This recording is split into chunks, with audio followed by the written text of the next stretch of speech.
I just shot at a deer about 120 yards. I was in that tree. I've been looking, I haven't seen any blood trail. He came from right down in there and was angling up here.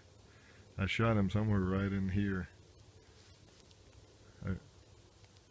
He ran over my neighbor's property and I saw him standing, so I'm going to walk over there.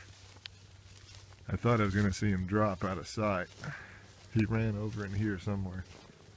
There's my Tikka 243. I don't see a drop of blood anywhere.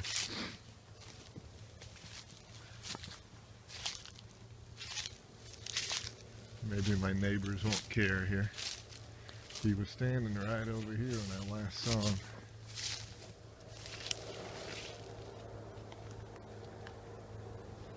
He might be right out in this. Oh, there he is.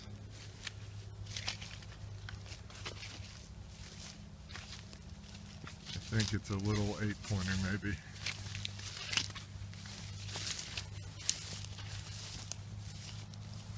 Make sure he's not gonna jump up.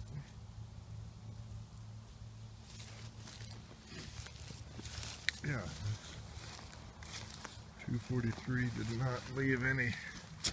Oh, he's got a big point broke off. That makes him a little 7. Okay. I'm good friends with my neighbors. They won't care if I drag him off of here.